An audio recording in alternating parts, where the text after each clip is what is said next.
First of all, a warm welcome to our Leaders Exchange series. I'm Avinash. I am one of the co-founders of Global Talent Exchange. We are a global platform enabling companies in India to look at global talent. So essentially mobilizing talent from skill-rich areas to areas with skill shortages, right? There's one thing that remains, the challenge, the right talent pool, right? So what should be the plan of action for startups and unicorns going forward in building a robust talent pipeline? We aim to discuss this with experts like you. People are just trying to navigate this entire journey of talent being available, yet hiring them, yet retaining them. And then somewhere along the way with runway management of capital and keeping other investors expectation in terms of growth and all of that sometimes can really be overwhelming.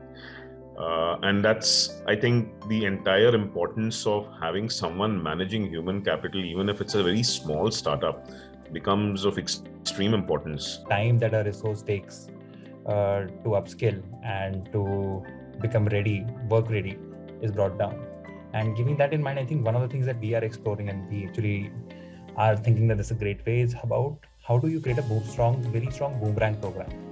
I think 2021 was a year where people left for literally like insane salaries, moved to companies which are Series A, pre-funding. Getting a great talent is important. I think the first step, what we have tried to do is to attract the right set of leaders. We talked about purple squirrels. We try to do that for each of the critical roles that we have at a CXO roles, and then L2 roles, right? So that you have a good leadership bench which is available to be able to visualize what we want to do, what is disruption, what do we mean by disruption, how do we go about doing it, and obviously build the right capabilities. One thing I have seen the last 3 years, our attrition is very less. I have a 2% to 3% attrition tech talent as of now.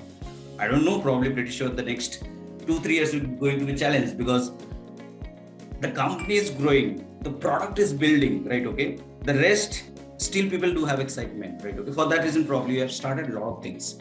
So like upscaling, what Naveen is mentioning on the career frame and career growth, we have very clear career growth ladder for the people. What are your operating principles at a broader level where everybody is kind of evaluated on the same parameters, right? Be it the CEO of the company or the junior most employee, they should be evaluated on the same parameters if you have defined the operating principles. And that what kinds drive the culture of the organization. The second thing is, how do you completely build up the rewards as well as the recognition platform for your organization, right? That's very critical. If you want to position yourself as a top tier company in the market, how do you benchmark against it? How do you get the right set of talent accordingly? It's a matter of what we hear founders at early stage come in is a narrative more than anything else. How do I differentiate what I do and why would someone come and join us here as a key parameter, and then what do I need, right? I think what we saw over the last 1 year is early stage companies competing for the same set of talent with late stage companies, and by just the matter of that and how valuations went through the roof, which led to money in the bank, and then really getting to compete with growth stage offers for candidates led to inflation, right, of these packages that we are talking about. A vision is only a vision unless it's executed, right? And you need people for that.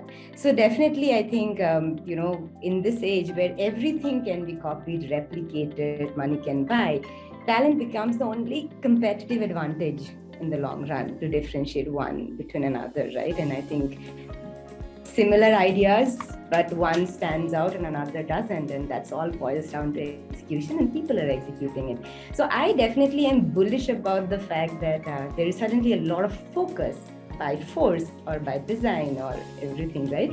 That you cannot build businesses keeping talent needs aside, right? It has to go in sync. We amp up on alumni network, referral is a big piece.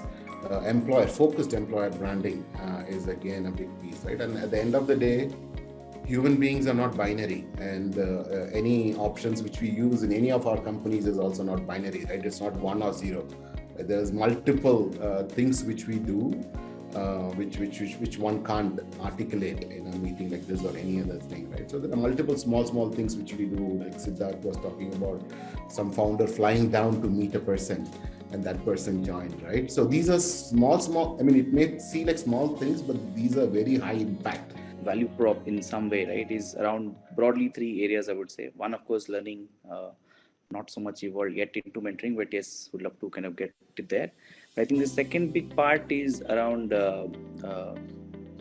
connects, right? While it may seem mundane, but how do we start to connect with people, be it in terms of managers connecting to their teams, be it in terms of skip levels, sometimes even head of departments reaching out to the teams in terms of whatever mini town halls, or the founders doing at a more overall larger organization level, and we start to communicate about whatever changes are happening, because in a fast growing setup things are moving pretty fast.